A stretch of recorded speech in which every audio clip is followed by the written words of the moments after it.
భయపడటం లేదు. కేసీఆర్ గురించి కానీ కేటీఆర్ గురించి కానీ మా నాయకుల గురించి ఒక్క మాట మాట్లాడినా సహించదు లేదని కూడా ఎమ్మెల్యే గారికి హెచ్చరికలు జారీ చేస్తూ ఉన్నాం.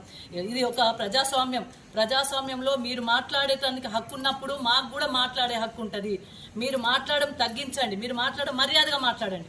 మీరు మర్యాదగా మాట్లాడితే మేము కూడా మర్యాదగా సమాధానం చెప్తాం. కానీ మీరు అనుచిత వ్యాఖ్యలు చేస్తే దానికి రెట్టింపు అనుచిత వ్యాఖ్యలు చేసే విధంగా మా నాయకులు తయారైనారు. మీరు బెదిరిస్తే భయభ్రాంతులకు గురయ్యేటోళ్ళు ఎవరు కూడా లేరు. కాబట్టి దయచేసి ఇప్పటికైనా నేను ఎస్పీ గారికి చెప్తా ఉన్నా, ఇప్పటికైనా మరి మేము ఇచ్చిన పిటిషన్ల మీద మీరు చర్యలు తీసుకోవాలి. మేమేమి ఇచ్చినాం? నిన్న మా వాళ్ళ మీద చర్యలు తీసుకుంటామని చెప్పి పోలీస్ స్టేషన్లో కూర్చుండబెట్టి వాళ్ళని ఇబ్బంది గురి చేసిండ్రు. మరి ఎమ్మెల్యే గారు మాట్లాడింది కదా, ఎమ్మెల్యే వ్యాఖ్యల మీద కూడా పిటిషన్ ఇచ్చినాం, చర్యలు తీసుకోవాలి.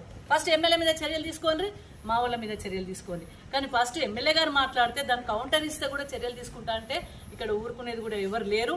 అదేవిధంగా మాకు నిన్న జాయిన్ అయిన స్వామి నాయకు అతనికి బెదిరింపు కాళ్ళు. ఎందుకంటే బెదిరించుడు? ఇది ప్రజాస్వామ్యం. ఏ పార్టీలోనైనా ఉండొచ్చు, ఏ పార్టీలకైనా మారొచ్చు. దాంట్లో మీరెవరు చెప్పడానికి? మీరు పోలీసు వాళ్ళని పంపించి నిన్ను జైల్లో చెరసాల లెక్క పెట్టిస్తాం, ఊచలు లెక్క పెట్టిస్తాం, ఇదేం భాష అండి? ఎందుకు? ప్రజాస్వామ్యంలో ఏ పార్టీలకైనా ఎవరైనా పోవచ్చు. భయభ్రాంతులకు గురి చేస్తే మిగతా వచ్చే వాళ్ళు ఆగిపోతారు అనుకుంటున్నారు. ఏం ఆగిపోరు. ఇంకా చాలా మంది జాయిన్ అయ్యేది ఉంది, చాలా మంది బీఆర్ఎస్ పార్టీలకు వస్తున్నారు. మీ కేసులకు కానీ మీ భయభ్రాంతులకు కానీ మీరు ఇబ్బంది పెట్టే పరిస్థితులకు కానీ ఎవరు ఇక్కడ భయపడటం లేరు. మీరు కేటీఆర్ మీద కేసీఆర్ మీద హరీష్ రావు గారుల మీద గిట్ట అనుచిత వ్యాఖ్యలు చేస్తే ఇక్కడ ఊరుకునే ప్రసక్తి లేదని కూడా ఈ సందర్భంగా ఎమ్మెల్యే గారికి కూడా హెచ్చరికలు చేస్తూ ఉన్నాము.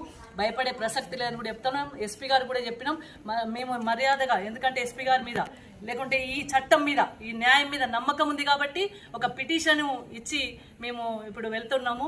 ఆ పిటిషన్ మీద చర్యలు తీసుకోవాలని కూడా నేను ఎస్పీ గారిని రిక్వెస్ట్ చేయడం జరిగింది. నమ్మకం అంటే రాజ్యాంగం మీద నమ్మకం ఉంది, కాన్స్టిట్యూషన్ మీద నమ్మకం ఉంది, చట్టం మీద నమ్మకం ఉంది. కానీ ఈడుందా లేదు, ఇదంతా నిర్బంధమే నడుస్తూ ఉంది. కాబట్టి అది నడవకుండా చూడాలని చెప్పేసి ఎస్పీ గారికి ఒక పిటిషన్ ఇవ్వడం జరిగింది. ఎవరైతే నాయకులు మా వాళ్ళు బైండ్ ఓవర్లకో కేసులకో వాళ్ళని స్టేషన్లకు పిలిపించుకుంటా భయభ్రాంతులకు గురి చేస్తూ ఉన్నారు. ఆ చర్యలు కూడా చేయొద్దు.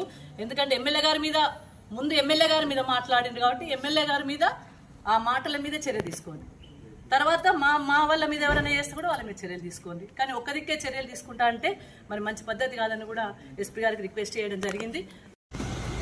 మరి ఈరోజు ఈ నియోజకవర్గానికి సంబంధించిన కొన్ని విషయాల మీద ఎస్పీ గారిని కలవడం జరిగింది.